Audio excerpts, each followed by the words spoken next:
Saya adalah santri di Pondok Pesantren Hidayatul Mubtadiin Lirboyo. Alhamdulillah, saya diberi kepercayaan oleh ketua pondok untuk ikut mengelola usaha pembuatan roti ini yang sudah berjalan sejak tahun 2018. Dan alhamdulillah, usaha pembuatan roti ini bisa berkembang sehingga mempunyai outlet roti sendiri. Dan alhamdulillahnya, masyarakat di luar pondok pesantren pun bisa menikmati dan memesan untuk acara-acara khusus atau untuk dijual kembali.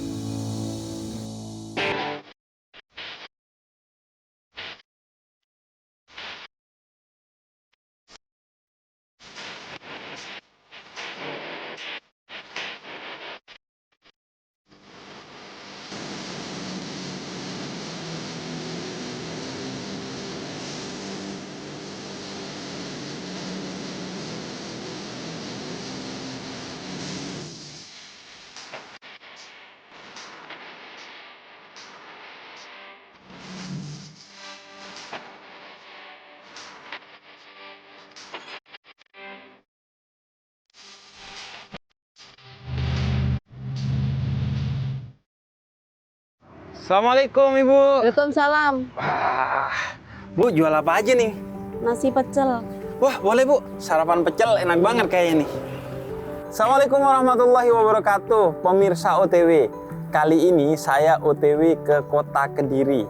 Satu kota yang indah dan kulinerannya enak. Salah satu andalannya adalah nasi pecel, yang kalau kata orang sini, leker banget. Wah, matur suwun Bu. Assalamualaikum. Waalaikumsalam. Ibu ngapunten, rada telat niki wau motornya mogok. Tapi tenang mawon, sampun kula atasi dan niki pesanan Ibu. Aduh Mas, aku sampai khawatir nunggu sampean. Aku sampai khawatir itu mau. Susah sampean. Monggo Mas. Ini putranya Bu. Bukan, ini anak pondok. Santri Lirboyo. Oh, santri Lirboyo jenengan. Iya Bib, ini santri Lirboyo. Wah, ini saya lihat juga rotinya ada tulisan Lirboyo, Lirboyo Bakery. Nah itu kebetulan produk dari pondok. Wah, pas banget. Kalau jodoh gak kemana nih Bu. Namanya orang muter-muter untuk nyari kebaikan selalu dimudahkan. Saya itu emang lagi ke Kediri buat nyamperin pesantren di sini yang memiliki inkubasi bisnis di bidang roti. Pas banget ketemu kamu nih. Langsung lah, gimana? Iya, matur thank you Bu. Ilham, temenin saya ke pesantren. Oke, siap Bib. Nah, ini menarik. Pesantren yang selama ini diasosiasikan hanya tentang lembaga pendidikan yang mengajarkan santri-santrinya untuk cakap secara ilmu agama seperti ilmu Al-Quran, ilmu hadis, ilmu nahwu, ilmu sorof, dan semua tentang kitab kuning sekarang sudah bertumbuh dan berkembang menjadi lembaga pendidikan yang mengajari santri-santrinya untuk cakap secara ilmu bisnis dan ekonomi. Mereka mengembangkan santri-santrinya untuk cakap menjadi entrepreneur yang bisa membentuk kemandirian ekonomi yang bermanfaat buat diri, keluarga, dan masyarakat sekitarnya nantinya. Sekaligus saya mau cari tahu, apakah bantuan dari Kementerian Agama itu betul-betul ada dan digunakan untuk peruntukannya. Nah, kita akan cari tahu bersama di OTW. Yuk, Ilham, kita OTW. Oke, OTW Bib.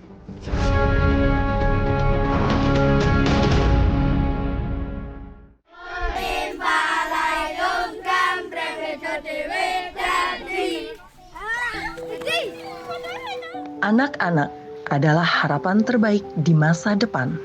Bisakah mereka bertahan di jalan yang lurus tanpa pondasi agama yang kuat? Banyak anak tidak mendapatkan pendidikan agama yang sungguh-sungguh. Bimbingan tidak tepat, akhirnya mereka tumbuh tanpa nilai-nilai luhur. Masa depan pun keras dan suram. Dengan madrasah diniyah takmiliyah dan taman pendidikan Al-Quran, anak-anak paham ritual beribadah, berakhlak mulia, dan sanggup menyayangi sesama. MDT dan TPQ menuju generasi cerdas sejak dini, bertakwa, dan menjunjung tinggi toleransi.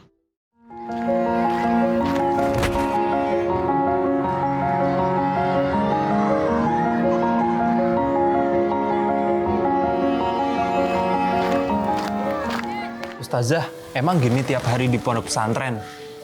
Itu senior membuli santrinya. Oh, itu oknum. Wah, saya jadi takut nih. Itu sudah jadi statistik. Kok bisa? Kita ada program peningkatan kapasitas santri, pengelola pesantren, dan pendidik. Aksi kekerasan atau pelecehan? Program anti kekerasan terhadap anak mencegah hal itu. Katanya ada pengederan teroris. Itu cuma hoaks.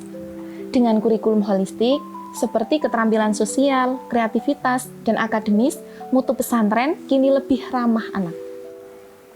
Karena suara kami didengar dan pola asuh lebih menyenangkan, tidak ada lagi diskriminasi atau tindak kekerasan, sehingga kami lebih fokus dalam belajar dan berprestasi di pesantren.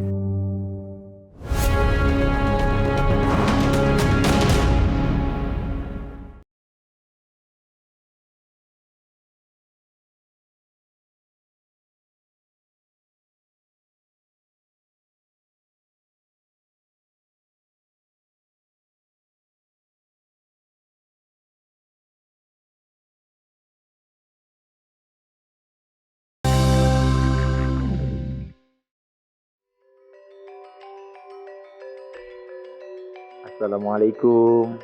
Oh, waalaikumsalam. Ahlan wa sahlan. Gimana, Gus? Sehat-sehat, alhamdulillah. Alhamdulillah. Dari mana, Ren? Tadi ketemu Salam. Ilham pas lagi sarapan makan pecel. Terus? Jadi kemudian Ilham kebetulan nganterin roti dari Lirboyo Bakery.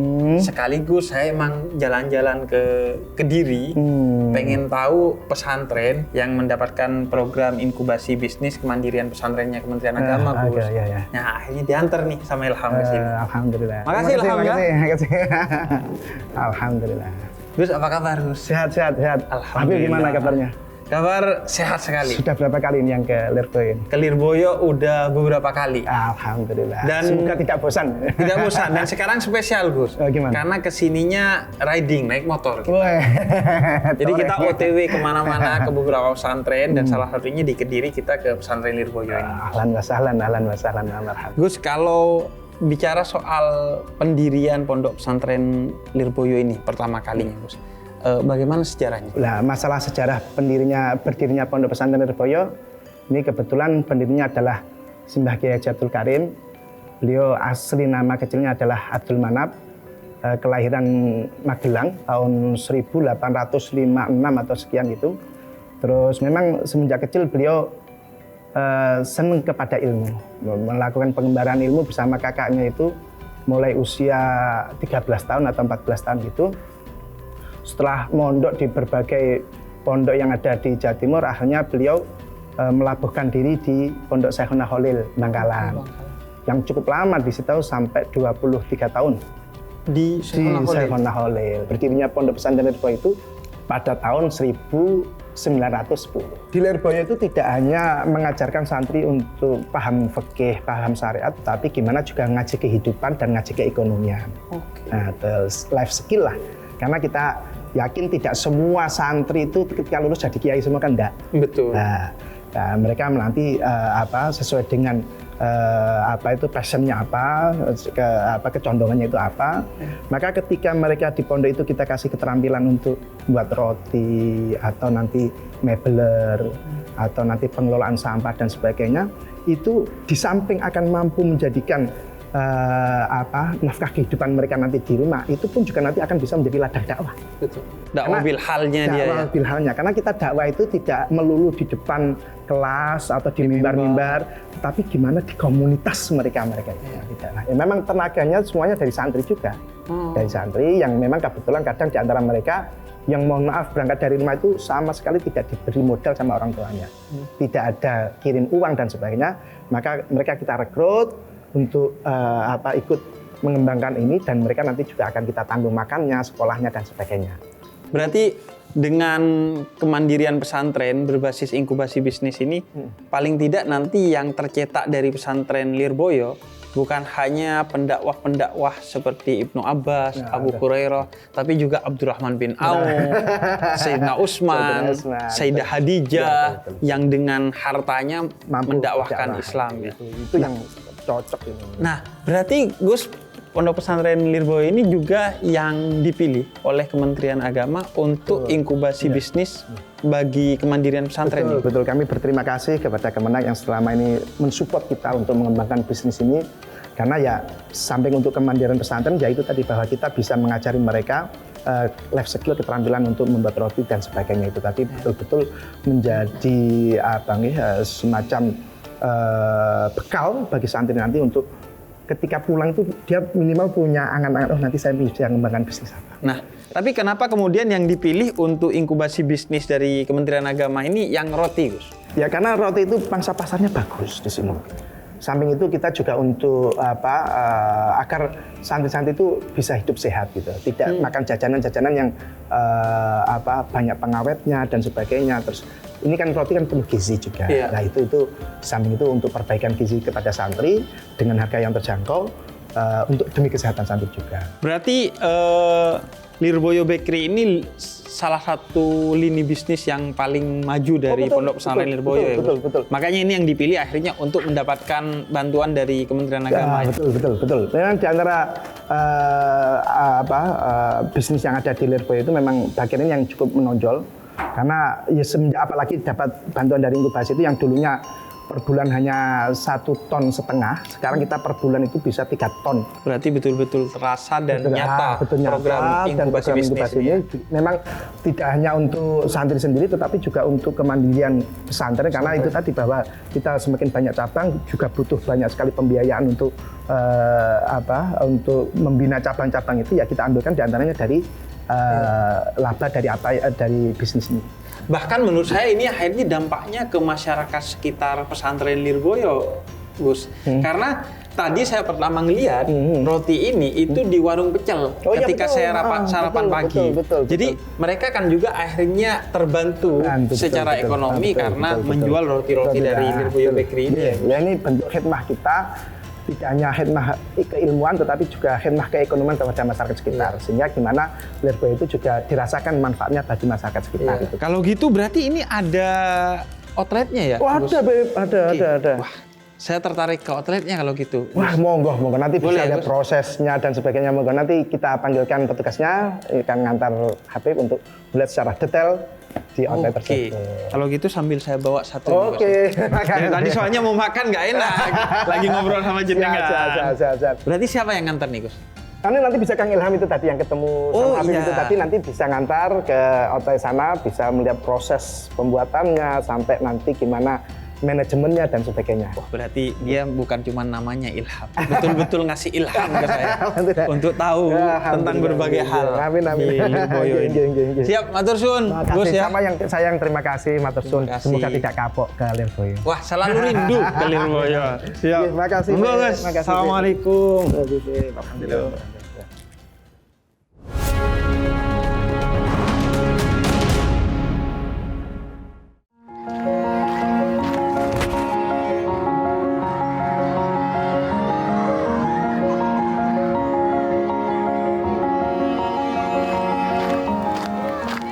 Ustazah, emang gini tiap hari di pondok pesantren? Itu senior membuli santrinya. Oh, itu oknum. Wah, saya jadi takut nih. Itu sudah jadi statistik. Kok bisa? Kita ada program peningkatan kapasitas santri, pengelola pesantren, dan pendidik. Aksi kekerasan atau pelecehan? Program anti kekerasan terhadap anak mencegah hal itu. Katanya ada pengajaran teroris, itu cuma hoaks. Dengan kurikulum holistik, seperti keterampilan sosial, kreativitas, dan akademis, mutu pesantren kini lebih ramah anak. Karena suara kami didengar dan pola asuh lebih menyenangkan, tidak ada lagi diskriminasi atau tindak kekerasan, sehingga kami lebih fokus dalam belajar dan berprestasi di pesantren.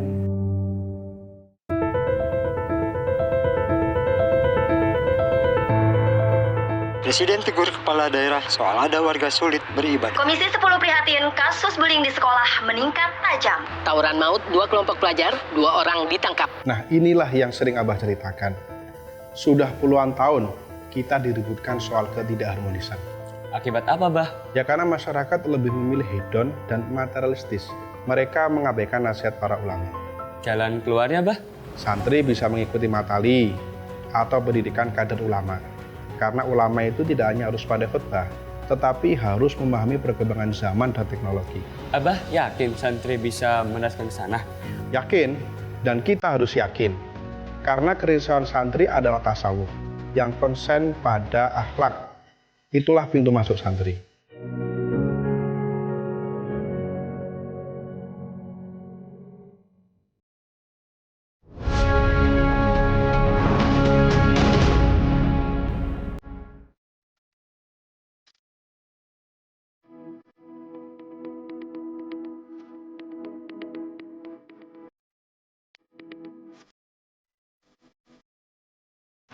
Selamat datang Habib. Iya, wah, ini dia tempatnya. Ya, tempat kita produksi roti memang di sini. Nah, ngomong-ngomong, bahan-bahannya apa aja nih? Nah, bahan-bahannya sebenarnya sama kayak roti-roti pada umumnya sih. Kita ada tepung terigu. Nah, yang itu tuh di pojok ya? Kita tepung terigu, ada juga margarin, kita ada gula, kita ada bakrin, juga ada banyak pokoknya. Bahan-bahan roti pada umumnya. Iya. Nah, terus alat-alatnya apa aja nih? Nah, kayaknya canggih-canggih. Alat-alat udah hampir memenuhi standar semuanya sih. Ya, mulai dari mixer kita juga ada. Mixer yang tadi ramai itu ya di belakang kita. Mixernya banyak banget dari 3 yang kecil, kemudian 1 yang sedang dan 1 yang besar banget. Ya, itu sampai berapa kilo kalau itu yang besar? Kalau yang besar itu bisa muat kita 20 kilo. 20 kilo sekali mixer ya. Sekali mixeran ya. Oke. Terus selain mixer, terus kita kemudian ada lagi proofer.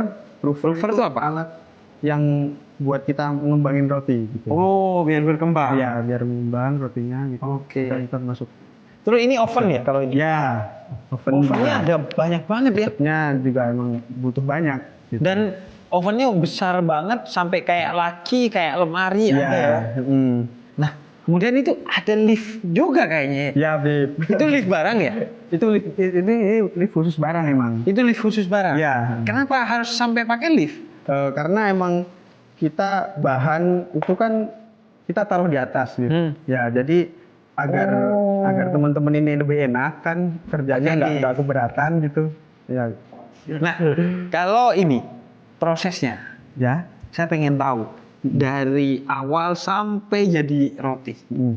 Lah, prosesnya ini yang pertama, yang pasti kita naker dulu bahan-bahannya. Oke. Bahan-bahan yang mulai dari tepung, bahannya. Tepungnya berapa kilo, gula berapa kilo, margarin. Gitu. Itu udah ada ukurannya. Udah ada ukurannya. Terus diapakan? Habis itu kita adon di mixer gitu. Di mixer. Kita campur di mixer, ya. Oke. Sampai kalis gitu. Kalis apa? Kalis itu saat dimana adonan itu lembut tercampur. gitu. Oh, lembut. Tercampur rata dan lembut. Nah, itu juga nanti mempengaruhi kualitas produknya. Oh. Gitu. Ya. Terus setelah kalis, kemudian langsung di oven? Belum. Diapakan? Habis kalis kan, habis itu diangkat, baru kita timbang untuk menaker setiap pitches rotinya nanti. Oh, per pitchesnya beratnya harus sama ya? Harus sama ya. Oke.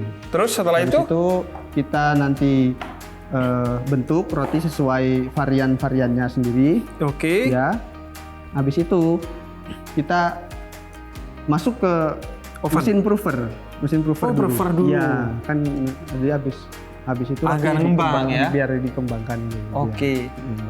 Jadi proofer ini nggak bikin matang ya, bikin ngembang aja dulu. Ngembang aja dulu. Nah, terus baru ke oven. Baru setelah proofer masuk ke oven. Oke. Ya, setelah oven,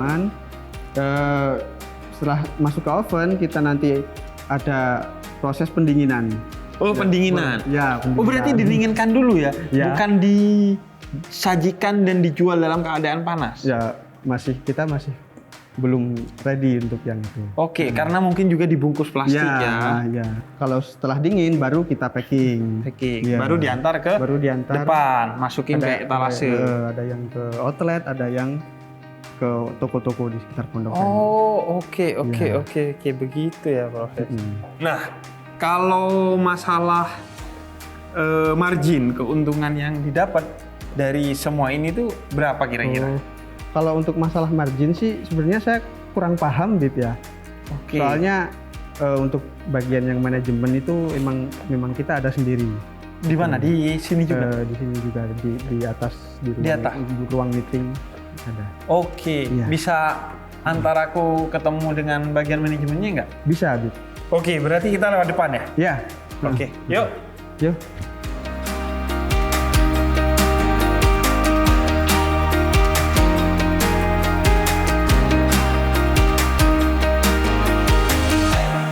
Oh, ini bagian manajemennya. Assalamualaikum. Waalaikumsalam. Ya Allah, ini kalau sama santri kita walaupun urusan bisnis tetap salaman dan salam awalnya ya. Nah, kalau soal manajemen operasional Lirboyo Bakery ini sendiri gimana? Kita udah menggunakan sistem operasional SOP yang terintegrasi, Beb. Jadi dari awal sampai akhir, dari awal produksi sampai akhir produksi sampai produk kita itu sampai ke konsumen, kita udah menggunakan prosedur yang jelas. Jadi memang operasionalnya terintegrasi semuanya, jadi memang terjaga ya, karena semuanya terintegrasi dalam semacam satu pintu gitu ya, atau satu pengawasan gitu. Jadi setiap lininya itu ada pengawasannya masing-masing gitu. Dan semua pengawas itu ya ini semua yang berada di bawah satu manajemen gitu. Iya, seperti itu. Jadi kita visi misinya jadi satu gitu, Beb. Enak. Oke. Nah, kalau manajemen marketing nih, strategi marketingnya seperti apa? Kalau strategi marketing kita sendiri itu kita lebih nge-push ke sosmed salah satunya. Oh, sosial media. Sosmed, terus acara-acara besar di Lirboyo kita supply itu. Oh iya. Kan di sini sering ada acara yang didatangin orang luar. Oke. Itu kan kadang pejabat juga, kadang orang-orang yang berpengaruh juga, influencer juga. Nah itu kan kita stok, akhirnya mereka itu tahu bahwa Lirboyo itu ini loh punya roti sendiri yang kualitasnya seperti ini. Oke. Nah, kalau untuk pesantren-pesantren lain, bagaimana tipsnya agar bisa mengelola secara manajemen dengan baik sehingga kemudian perusahaannya atau bisnisnya bertumbuh dengan baik, akhirnya dilirik oleh Kementerian Agama untuk dibantu?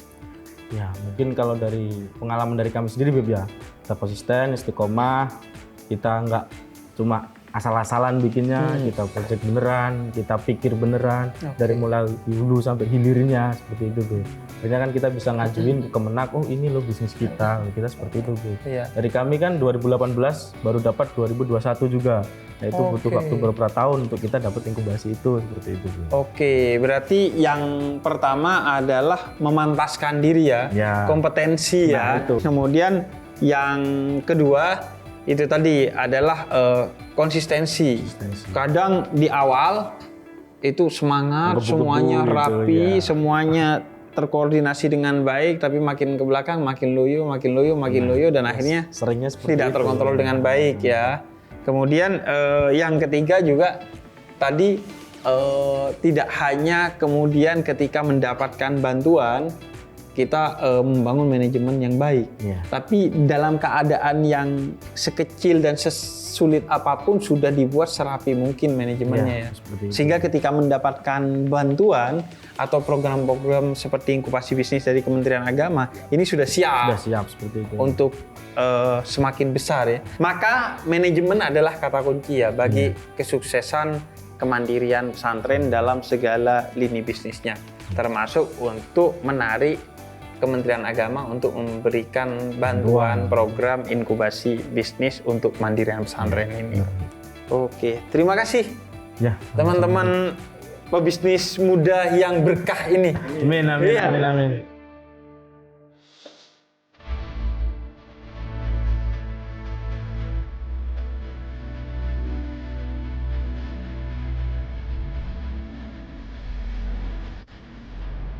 Nah, itulah OTW kemandirian pesantren di Kota Kediri, Provinsi Jawa Timur. Nantinya saya akan OTW kemandirian pesantren lagi ke berbagai kota dan pesantren-pesantren di seluruh Indonesia. Ke kota mana dan pesantren apa lagi, nantikan aja. Terima kasih.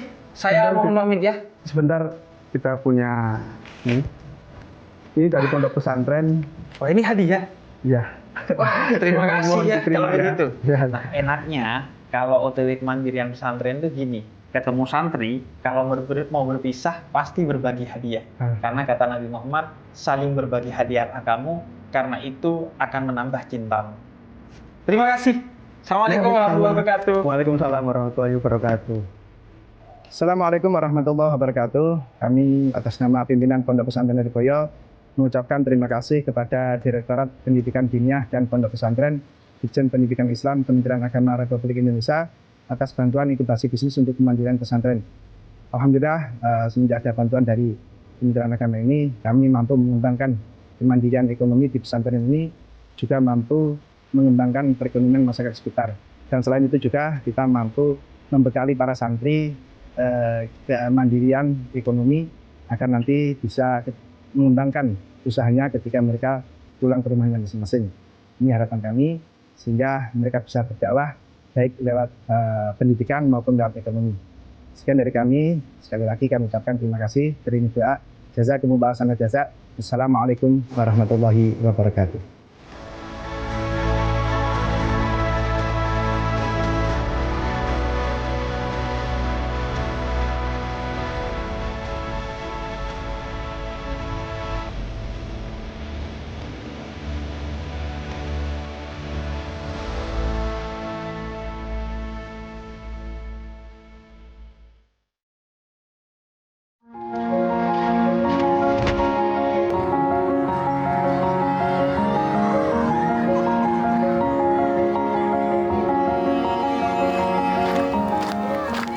Ustazah, emang gini tiap hari di pondok pesantren?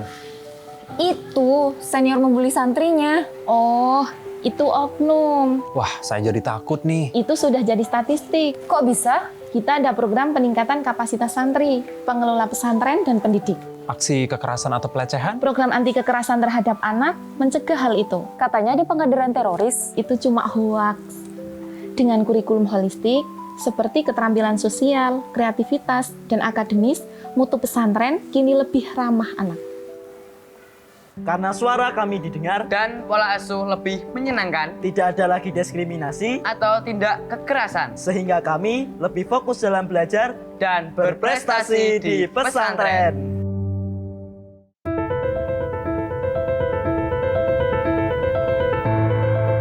Presiden tegur kepala daerah soal ada warga sulit beribadah. Komisi 10 prihatin kasus bullying di sekolah meningkat tajam. Tawuran maut 2 kelompok pelajar, 2 orang ditangkap. Nah, inilah yang sering Abah ceritakan. Sudah puluhan tahun kita diributkan soal ketidakharmonisan. Akibat apa, Bah? Ya karena masyarakat lebih memilih hedon dan materialistis. Mereka mengabaikan nasihat para ulama. Jalan keluarnya, Bah? Santri bisa mengikuti matali atau pendidikan kader ulama. Karena ulama itu tidak hanya harus pada khutbah, tetapi harus memahami perkembangan zaman dan teknologi. Abah yakin santri bisa menaskan ke sana? Yakin, dan kita harus yakin. Karena kerisauan santri adalah tasawuf, yang konsen pada akhlak. Itulah pintu masuk santri.